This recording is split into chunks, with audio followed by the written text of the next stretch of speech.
할렐루야. 오늘도 예수님의 사랑을 깊이 묵상하시며 예수님과 동행하는 한날의 삶이 되시기를 간절히 축원합니다. 온라인으로 참여하는 자리에도 동일한 은혜가 있을 줄 믿습니다. 오늘 말씀의 제목은 내가 너희를 사랑한 것 같이 너희도 서로 사랑하라. 내가 너희를 사랑한 것 같이 너희도 서로 사랑하라입니다. 예수님께서는 누가 자신을 팔아넘길지 또한 그 이후에 어떤 일이 벌어질지 모두 알고 계셨습니다. 그러기에 예수님께서는 가룟 유다의 발을 씻겨 주실 때 더 큰 사랑과 애적 어린 마음을 담아서 씻어 주었을 것입니다.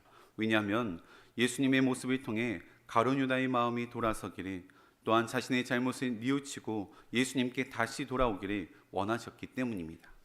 이런 예수님의 마음이 성경 곳곳에 기록되어 있습니다. 10절 말씀 보시면 너희가 깨끗하나 다는 아니니라. 18절 말씀 보시면 내가 너희 모두를 가리켜 말하는 것이 아니니라. 또한 18절 내 떡을 먹는 자가 내게 발꿈치를 들었다. 21절 내가 진실로 진실로 너희에게 이르노니 너희 중 하나가 나를 팔리라. 예수님께서는 가룟 유다를 향하여서 간접적으로 다른 사람이 눈치채지 못하게 계속해서 회개를 촉구하는 시그널을 보내고 계셨던 것입니다. 그러나 가룟 유다는 예수님의 시그널을 모두 거부하였습니다. 이는 가룟 유다의 마음 가운데 사탄이 들어갔기 때문입니다. 27절 말씀입니다. 조각을 봐도는 곧 사탄이 그 속에 들어간지라. 이에 예수께서 유다에게 이르시되 내가 하는 일을 속히 하라 하시니, 사탄이 유다의 마음속에 들어가자 사탄의 꾀임에서 더 이상 헤어나올 수가 없는 것입니다. 그렇기 때문에 우리들 또한 늘 끼어서 있어야 하는 줄 믿습니다. 결국에는 예수님의 회유에도 불구하고 예수님을 은 30에 팔아버렸습니다. 그럼에도 예수님께서는 끝까지 가룟 유다를 사랑하시며 품어주었습니다. 아마 제자들은 십자가의 사건 이후에 예수님께서 저희들에게 보여주셨던 사랑을 떠올리면서 깊은 여운으로 마음 가운데 남아 있었을 것입니다. 예수님께서는 상황과 사람에 흔들리지 않고 끝까지 사랑을 선택하셨던 분이십니다. 그렇다면 예수님께서 보여주신 사랑은 어떠한 사랑인지 오늘 말씀을 통하여서 영적인 교훈을 얻고 기도의 제목을 삼고자 합니다. 첫째로, 예수님의 사랑은 상처를 뛰어넘는 사랑입니다. 예수님의 사랑은 상처를 뛰어넘는 사랑입니다. 21절 말씀 보시면 예수께서 이 말씀을 하시고 심령이 괴로워 증언하여 이르시되 내가 진실로 진실로 너희에게 이르노니 너희 중 하나가 나를 팔리라. 사실 예수님께서도 참 인간이시기에 괴로우셨을 것입니다. 얼마나 괴로우시면 심령이 괴롭다라는 표현이 성경에 기록되어 있습니까? 또한 내 떡을 먹는 자가 내게 발꿈치를 들었다라는 말을 하셨는데, 여기서 발꿈치를 들었다라는 것은 주인에게 보살핌을 받고 있었던 말이 세차게 뒷발질을 하여서 주인을 걷어찬 행위를 말하는 것입니다. 한마디로 선을 악으로 갚는 배은망덕한 사람을 이르는 말입니다. 예수님께서는 가룟 유다에게 재정을 맡기실 정도로 크게 신임을 하였지만 가룟 유다는 발꿈치로 예수님을 걷어차 버린 배신자입니다. 그럼에도 예수님께서는 그를 사랑하셨습니다. 그것도 한 번 사랑하신 것이 아니라 끝까지 사랑하여 주셨습니다. 그런데 우리는 예수님께서 우리를 사랑하셨다라고 하면 당연하게 받아야 할 사랑이다라고 생각을 합니다. 예수님이시니까, 하나님의 아들이시니까 끝까지 참아주고 인내하고 용서해 주는 것이 당연하고 맞다라고 생각을 합니다. 그러나 예수님께서도 내면의 큰 상처와 아픔을 가지고 계셨습니다. 3년 반 동안 12명의 제자들이 데리고 다니시면서 모든 것을 보여주셨다 생각하셨을 것입니다. 수많은 병자들을 고치고 치료해 주신 모습을 보면서 하나님의 아들이심을 분명하게 보여주었습니다. 또한 회개하라 천국이 가까이 왔다 말씀하시면서 하나님의 나라에 대해서도 분명하게 전해 주었습니다. 분명 예수님께서는 제자들에게 거는 기대가 크셨을 것입니다. 다른 사람은 몰라도 제자들만큼은 예수님이 하나님의 아들이라는 것과 또 천국이 어떤 곳인지는 알고 있어야만 했습니다. 그러나 3년 반 동안 따라다녔던 제자들은 예수님의 이런 말과 행동을 전혀 이해하지 못하였습니다. 제자들은 수많은 병자들을 고치며 치료해주는 모습을 보면서 예수님을 따르는 무리들이 점점 많아짐을 보았습니다. 예수님께서 하나님 나라에 대해서 말씀하실 때 이 땅에 새롭게 세워질 예수님의 왕국에 대해 생각하였습니다.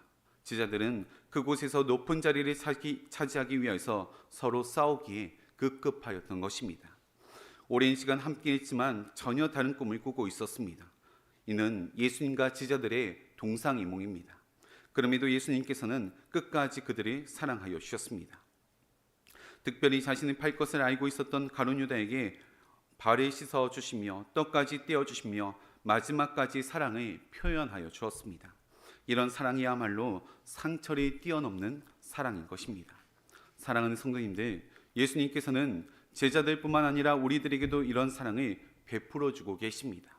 하루에도 입술로, 생각으로, 마음으로 얼마나 많이 예수님을 배신하고 배반하는 존재인지 모릅니다.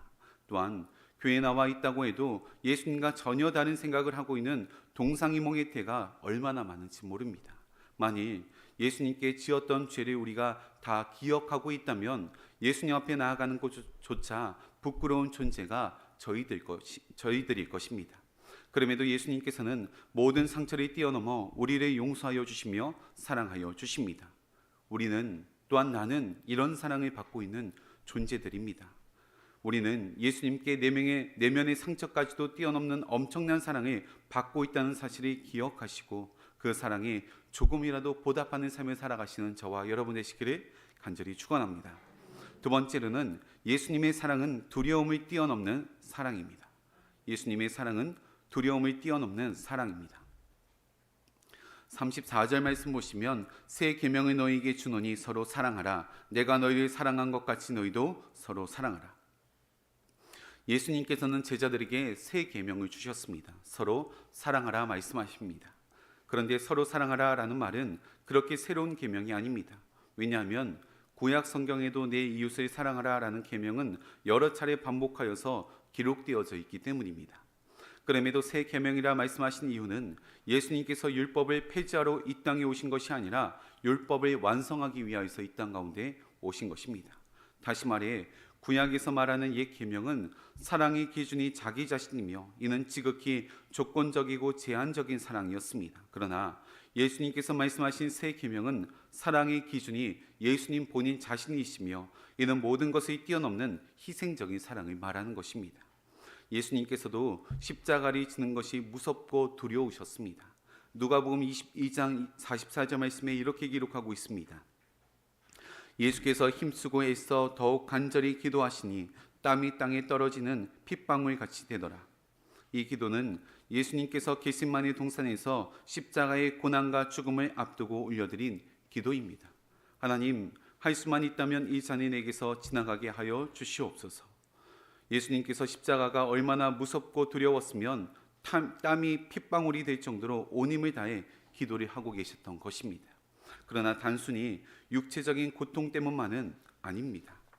예수님께서 정말 두려웠던 것은 온 인류의 죄를 대신 짊어지시고 하나님께 버림받는 것이 가장 두려웠던 것입니다. 아무 죄도 없으신 분이 하나님께 버림받는 고통은 아마 예수님 외에는 아무도 없을 것입니다. 예수님께서는 십자가에 달려 돌아가시기 직전에 엘리 엘리 라마 사박다니, 나의 하나님 어찌하여 나를 버리셨나이까 이렇게 외치셨습니다. 이처럼 예수님께서도 육체적으로 영적으로 두려운 마음이 있으셨습니다. 그러나 예수님께서는 이런 두려움에도 불구하고 십자가를 지셨습니다. 그러나 나의 원대로 마시옵고 아버지의 원대로 하옵소서. 왜냐하면 십자가를 지는 것이 하나님의 뜻이기 때문입니다. 십자가를 지는 것이 하나님의 일이기 때문인 것입니다. 그러나 예수님께서 십자가를 지신 근본적인 이유는 온 인류를 정말 전적으로 사랑하시기 때문에 그 십자가가 무섭고 두렵지만 참고 견디며 인내하신 것입니다. 그러니 예수님께서 보여주신 사랑은 두려움도 뛰어넘는 사랑이라는 것입니다. 예수님께서는 이런 사랑을 십자가에서 보여주시고 제자들을 향해 내가 너희를 사랑한 것 같이 너희도 서로 사랑하라 말씀하신 것입니다. 제자들은 예수님의 죽음 이후에 어떤 어려움이 다가올지 몰랐기에 서로 사랑하라 라는 말씀도 무슨 의미인지 몰랐습니다. 그러나 예수님의 죽음 이후에 엄청난 핍박과 박해가 저들의 삶 가운데 몰려왔습니다. 세상은 제자들의 마음을 계속해서 흔들었으며 두려워 떨게 하였습니다. 이때 예수님께서 서로 사랑하라 라는 말의 의미가 무엇인지 깨닫게 하셨습니다. 전도서 4장 12절 말씀 보시면 한 사람이면 패하겠거니와 두 사람이면 맞설 수 있나니 세 겹줄은 쉽게 끊어지지 아니하느니라.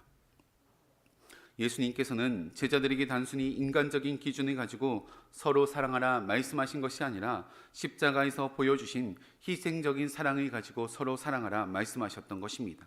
그렇게 되면 세 겹줄 사랑으로 절대로 끊어지지 않습니다. 사랑하는 성도님들, 우리도 이 땅에 살아가는 동안 삶의 위기와 두려움을 마주할 때가 있습니다. 그럴 때 예수님께서 우리에게 보여주셨던 십자가의 희생적인 사랑을 기억하시고 삶의 위기와 두려움 앞에서도 사랑을 끝까지 포기하지 마시기를 바랍니다. 그럴 때 사랑이 우리 삶을 지탱해 주는 중심이 될 것이며 모든 두려움을 뛰어넘게 할 것입니다. 바라기는 세 겹줄 사랑으로 모든 두려움을 뛰어넘는 저와 여러분 되시기를 간절히 축원합니다. 마지막 세 번째로는 예수님의 사랑은 실패를 뛰어넘는 사랑입니다. 예수님의 사랑은 실패를 뛰어넘는 사랑입니다. 베드로는 예수님을 너무나도 사랑하였습니다. 다른 제자들은 예수님을 버릴지라도 자신만큼은 절대로 버리지 않겠다고 고백하였습니다. 자신의 목이 칼이 들어온다고 할지라도 예수님을 끝까지 따를 것이며 예수님이 가신 곳에 끝까지 함께할 것이다 라고 말하였습니다. 그러자 예수님께서는 베드로에게 이렇게 말씀하십니다. 38절입니다. 예수께서 대답하시되 내가 나를 위하여 내 목숨을 버리겠느냐? 내가 진실로 진실로 내게 이르노니 닭 울기 전에 내가 세 번 나를 부인하리라. 베드로는 예수님을 끝까지 따르겠다고 고백하였지만 예수님께서는 그 실패를 이미 다 알고 계셨습니다. 그것도 닭이 세 번 울기 전 내가 나를 부인할 것이다 라고 말씀하십니다. 어쩌면 베드로는 자존심이 상했을지도 모르겠습니다. 그러나 예수님께서 십자가에 달려 돌아가시자 그렇게 호언장담하였던 베드로는 결국 예수님의 말씀대로 닭이 울기 전 세 번 예수님을 부인하였습니다. 여기서 우리는 베드로의 믿음을 돌아봐야 합니다. 베드로가 예수님을 끝까지 따르겠다고 고백한 것은 진심이었을 것입니다. 왜냐하면 예수님께서 나를 따르라 라고 말씀하실 때 즉각적으로 배와 그물을 버리고 따라갔습니다. 또한 가족들과 한마디의 상의도 없이 예수님을 따라갔습니다. 예수님의 말 한마디에 자신의 전부를 버리고 따라간 것이 베드로였습니다. 그리고 베드로의 고백은 누가 뭐라고 해도 진실이었을 것입니다. 그런데 결론적으로는 예수님을 부인하였습니다. 우리는 이 부분에서 인간이 얼마나 연약한 존재인지를 인정해야만 합니다. 베드로가 예수님을 향한 마음은 거치지 아니었지만 인간의 연약함으로 인해서 예수님을 모른다고 부인하였던 것입니다. 처음 베드로가 예수님을 따라갔을 때는 부푼 기대감을 가지고 나아갔을 것입니다. 가는 곳마다 놀라운 이적과 기사가 계속해서 벌어지는 것입니다. 예수님께서 터치하시는 사람들마다 놀라운 치유의 역사가 일어났습니다. 예수님을 따르는 팬들이 점점 늘어난 모습을 보았습니다. 예수님께서 이스라엘이 왕이 되는 일은 이제 얼마 남지 않았다라는 생각을 하였습니다. 모든 길이 성공으로 가는 길인 줄 알았습니다. 그러나 기대했던 삶의 자리와는 다르게 오히려 더 많은 사탄의 방해와 공격들이 그의 삶 가운데 찾아왔습니다. 때로는 실패의 자리에서 넘어지고 엎어지고 쓰러지며 하나님을 부인하는 것입니다. 그러나 예수님께서 우리에게 보여주신 사랑은 우리들의 실패까지도 품어주시는 사랑입니다. 그렇기 때문에 먼저는 우리의 연약함을 인정해야 합니다. 또한 우리를 끝까지 품어주시는 하나님이라는 것을 잊지 말아야 합니다. 비록 지금은 연약한 믿음으로 실패하였다고 할지라도 다시 하나님만을 의지하고 일어나야 하는 믿음이 되어야 하는 줄 믿습니다. 사랑하는 성도님들, 우리도 언제나 단단한 믿음 가운데 서 있으면 얼마나 좋겠습니까? 그러나 연약한 존재라 할지라도 실패하고 넘어질 때도 있다는 것을 늘 기억하시기를 바랍니다. 그러나 예수님께서는 우리의 실패에도 불구하고 끝까지 우리들이 사랑하여 주십니다. 그렇기 때문에 실패한 자리 가운데 머물러 있는 것이 아니라 다시 오뚜기처럼 벌떡 일어나 예수님을 의지해야 하는 것입니다.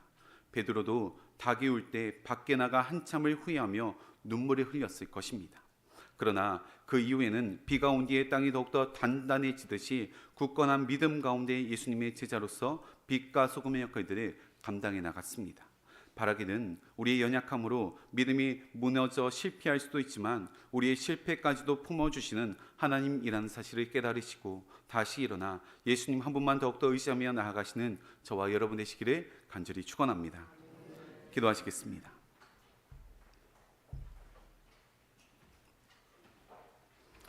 우리를 영원히 사랑하시는 하나님 아버지, 분명 가룟 유다가 예수님이 배반하였을 때 예수님께서는 마음에 엄청난 상처를 받으셨음에도 불구하고 끝까지 품어주시고 용서하여 주시니 감사를 드립니다. 때로는 삶의 위기와 두려움을 마주할 때에도 예수님께서 십자가에 보여주신 희생적인 사랑을 기억하게 하시니 또한 감사를 드립니다.